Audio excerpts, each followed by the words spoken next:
Pakinggan niyo si Claire ha. Parang ang kanyang sagot hindi ko alam kung talagang meron siyang tinatagong pagtingin dito kay Mayor Basti. Ang tanong natin, saan niya ba nakuha ang mga data, yung mga facts na binabanggit niya na lenient ang bagong pamahalaan? Ito sinasabi niya dito, yung sinabi ni Mayor Basti na lenient ng pamahalaan dito sa mga krimen. Kaya namamayagpag ang kaguluhan dito sa bansa natin. O ang kasalukuyang administrasyon patungkol sa paggawa ng krimen. Sinabi na po natin ito. Panahon po ni dating Pangulong Duterte, mas mataas po ang crime rate. Tingnan mo, balik na naman siya sa Duterte. Ako talagang napapaisip na ako. Palagay ko, type na ito si PRRD. Hindi ko alam kung si PRRD o si Basti ang type nito. No? Ako, opinion ko lang naman. Kasi di ba ganyan ng mga babae? Yung kunwari galit-galit sa lalaki. Aminin nyo, ganyan yung mga babae. Hindi po ako sexy sa. Pero ganyan, di ba? Kunwari galit-galit, yung pala crush nila yung lalaki. Di ba? Ang tanda-tanda mo na wala na siyang ibang binanggit kung hindi Duterte. Ako sigurado ko hindi papatulan ito ni Duterte, ni PRRD. Pero wala na ba itong kayang sabihin kung hindi Duterte? I mean, pati yung sinabi ni Roque patungkol dito sa kanyang pagiging salesman, ang sagot na naman niya Duterte. Etong komentaryo ni Baste, ang sagot na naman niya yung tatay na si PRRD. No, parang may crush sa isang tao na hindi na mabuo ang iyong araw nang hindi binabanggit si Tatay Digong. Kung ikukumpara po sa panahon ng kasalukuyang administrasyon, yan po ay base sa statistics. Siguro po bago po magbintang at magparatang, si Tignan mo ha, ang sinasabi nito, mas madugo, mas mataas ang krimen nung panahon ni PRRD. Sinong naniniwala dito? Ikaw ang fake news. Ngayon na lang kalat-kalat ang adik compared before. Sige nga, kayo sa mga manunood nito, sagutin nyo nga ako. Sige, sagutin ninyo. Saan mas mataas ang krimen? Ngayong panahon ni Marcos, na 3 taon pa lang siya, 2.5 lang ata. O nung panahon ni PRRD na 6 na taon? Ay sigurado ako, lamang na agad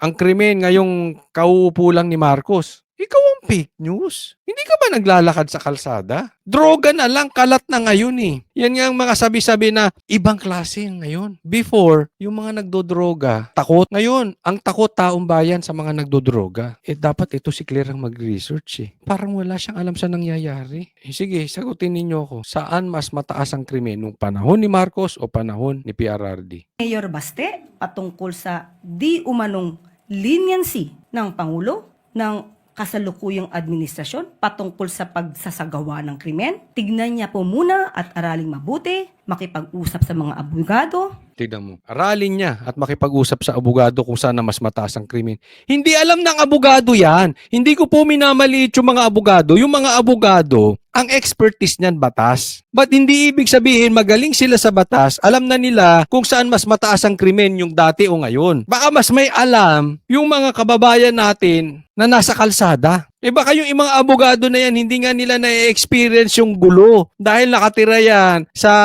mga high-class subdivision o mga high-class na condominium. Ang kabobo nitong statement na ito ni Claire na ito. Magsaliksik at tanungin ng mga abogado kung sino mas mataas ang krimen.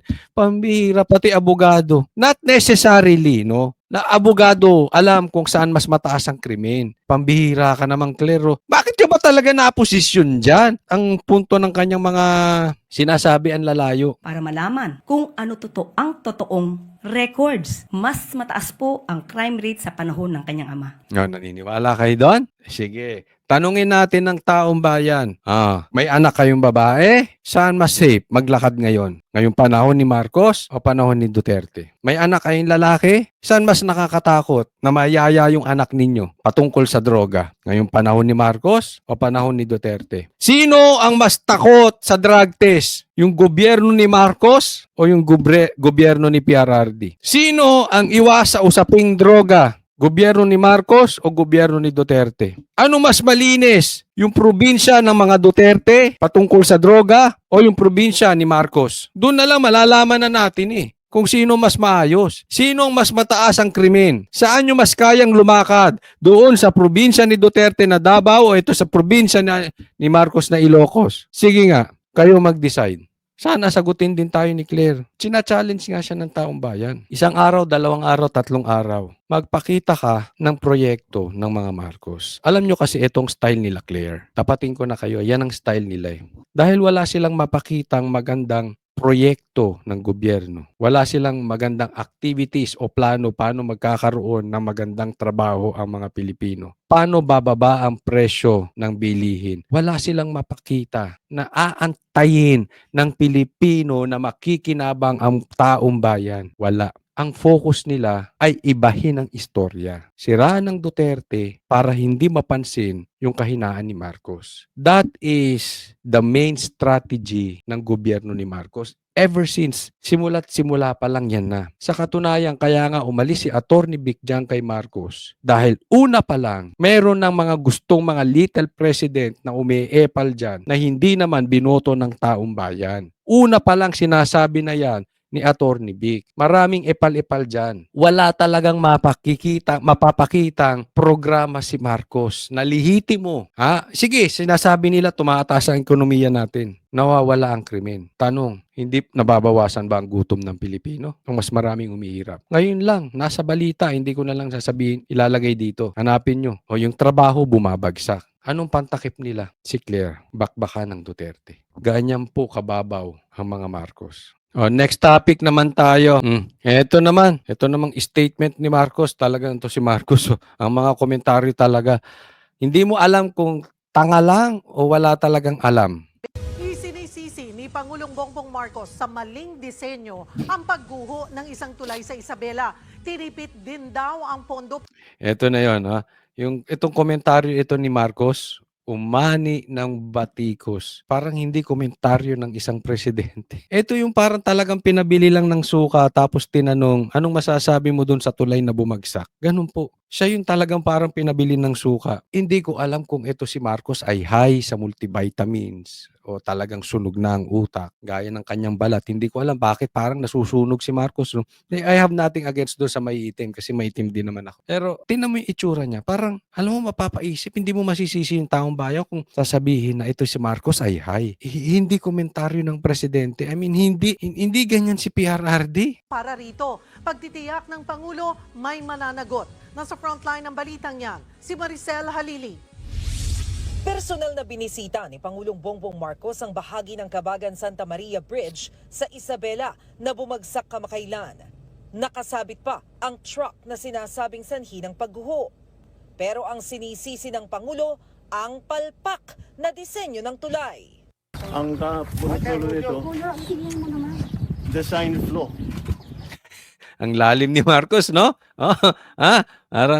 Parang pinabili ng suka. Ang lalim na komentaryo niya, bumagsak yung tulay, design flaw. Alam mo, ako sa tingin ko, wala sa design yan. Kung yan ay talagang binigyan ng tamang materyales, bakit yung iba naman hindi naman bumagsak, no? Anyway, siya ang nagpunta dyan, siya ang nakakita, yan ang nakita niya. Grabe. It is a design flaw. Mali yung design.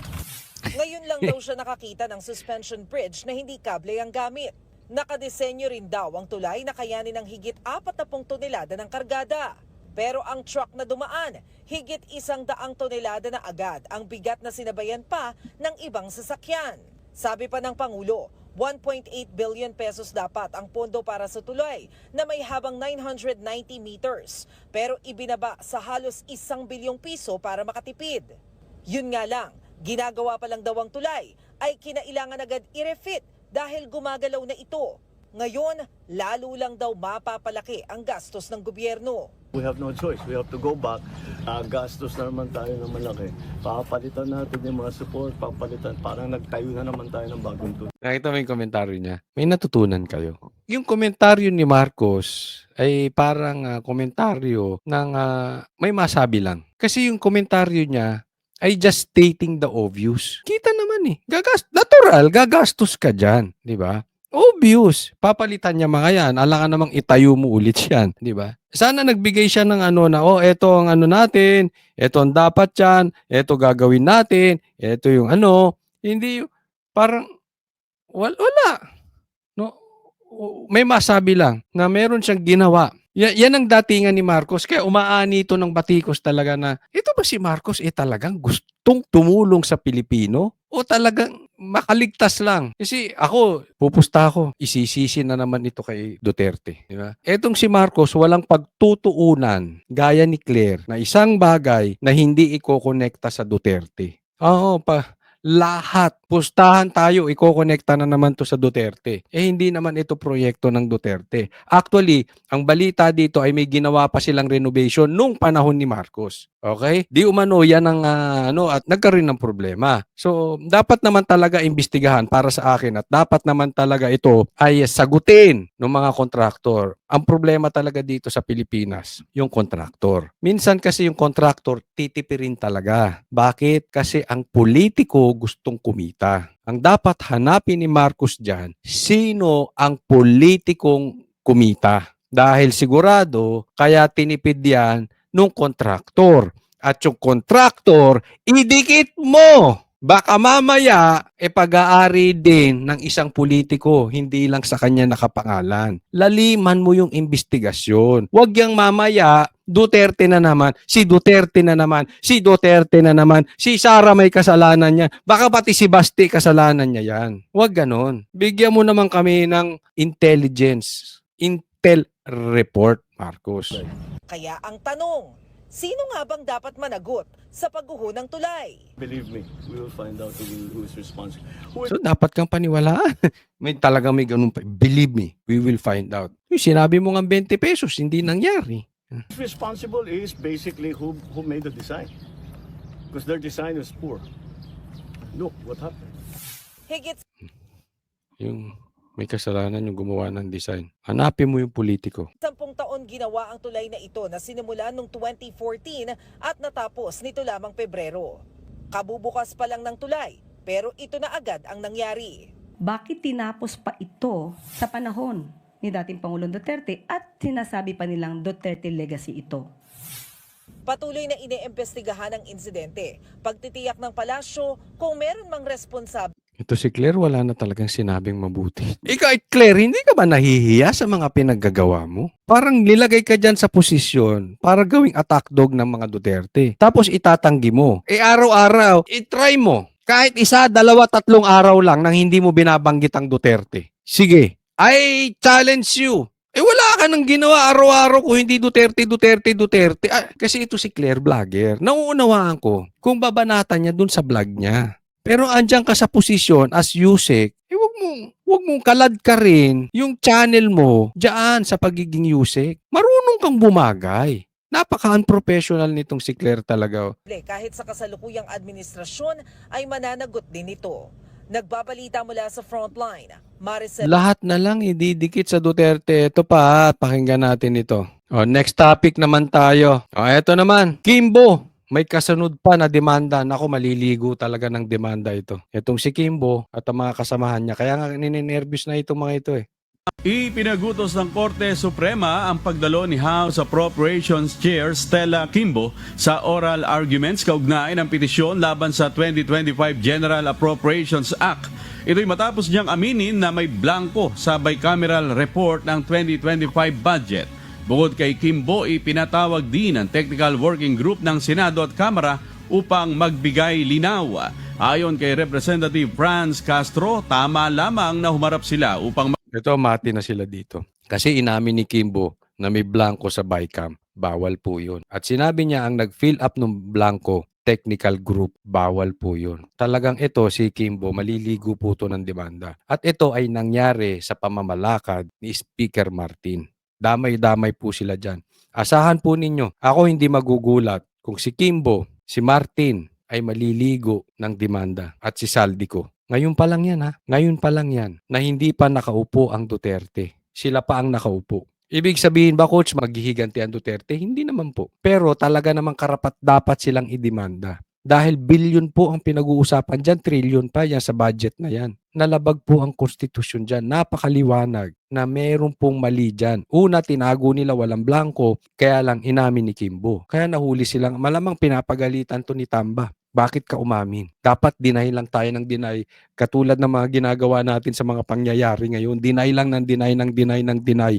Tapos kuha tayo ng attack dog katulad ng mga kinukuhang sekretary para bumakbak. Kumuha tayo ng mga congressman ng bumakbak ng bumakbak. But still, i-deny. Inamin. Yari siya ngayon. Pagkaroon ng transparency sa BICAM process.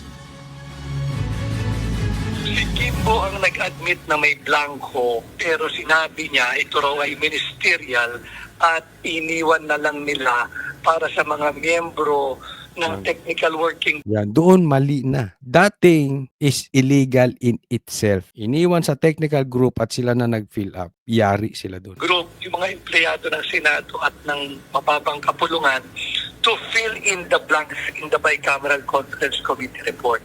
And I think the court would want to be clarified regarding her statement of admission and at the same time pointing to the members of the technical working group as the one who filled in those blanks. Alam mo malaking bagay yan kasi again, that is beyond their control. Pagdating sa korte, iba na po usapan. Hindi na sila congressman dyan. Katulad nitong kila Barbers, ang balita natin ay may mga kasunod pa to na demanda sa ombudsman. Marami sunod-sunod po yan. At ako'y natutuwa dahil lumalaban na po ang mga Pilipino. Ito, sa mga pinapakalat ng ibang vloggers na naduwag daw itong mga vloggers ng DDS vloggers, naduwag kaya hindi nag-attend. Hindi po. Huwag niyo po kaming utuin. Yung mga vloggers ng DDS ay hindi bobo kagaya nyo. Inuuto kami na para umatin doon, para hindi kami tawaging duwag. Hindi po yun. Labanan na po ito ng utak ngayon. We have rights. At yung karapatan namin ay kukuhanin namin. Doon tayo maglalaban kung saan patas. Huwag nyo kaming gaguhin, yung ibang mga vloggers na inuunsulto, takot daw. Hindi. Hindi po takot ang may utak. We know ang karapatan namin at gagamitin namin. At lumalabas ngayon, tingnan yung mabuti. Tama. Bakit? Kasi before, kami yung parang laging kinakawawa. Ang tapang nila. Ngayon hindi. Sila na ngayon na nagpapanik. Yan po ang nababalitaan natin na may usap-usapan na sila na pinapaimbestigahan na ito na kung totoo tong ganitong demanda, kung mayroong galawan sa mga DDS group na inaayos na namang demanda, no? Anong ibig ko pong sabihin? Tayo na po yung nasa offensive. Sila na yung nasa defensive. And I'm very, very happy sa mga nagiging pangyayari ngayon sa ating bayan. Tulad nila Attorney Vic tumutulong. No? Marami po. At marami pa pong kasunod.